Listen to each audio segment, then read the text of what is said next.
Mercury Villager 1999 to 2002.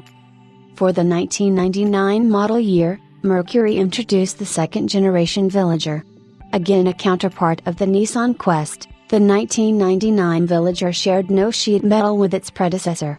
As with the larger Ford Windstar, a central change of the redesign included the addition of a second sliding door.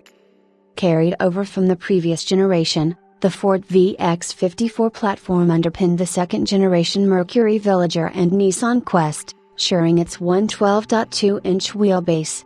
Retuned for a softer ride, the second-generation Villager retained its suspension configuration from the previous generation, including front McPherson struts and a rear beam axle. The front brakes were vented discs with rear drum brakes. ABS was offered as an option. The second-generation Villager received a new V6 engine, again supplied by Nissan. For 1999, the 3.3 liters VG33 EV6 replaced the previous 3.0 liters V6, producing 170 horsepower. The engine was shared with Nissan light trucks and SUVs in the United States. A Jatco-supplied 4-speed automatic was the sole transmission paired with the engine. While sharing its wheelbase with its predecessor, the second-generation Villager was 5 inches longer than its predecessor, slightly larger than the Toyota Sienna. The Villager was approximately 6 inches shorter than the extended-length GM and Chrysler minivans, and the Ford Windstar. In contrast to its competitors, except the Chrysler Town & Country, the second-generation Villager, Quest was sold solely with 2 sliding doors, abandoning the previous single side door configuration.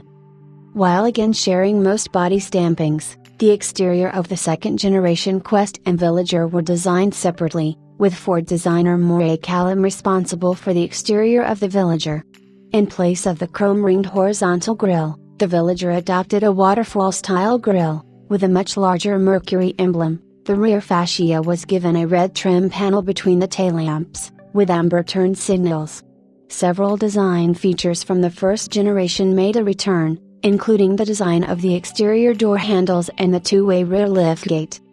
Carrying over the reconfigurable 3RD row seat design from the previous generation, the cargo area was revised with the addition of a removable parcel shelf.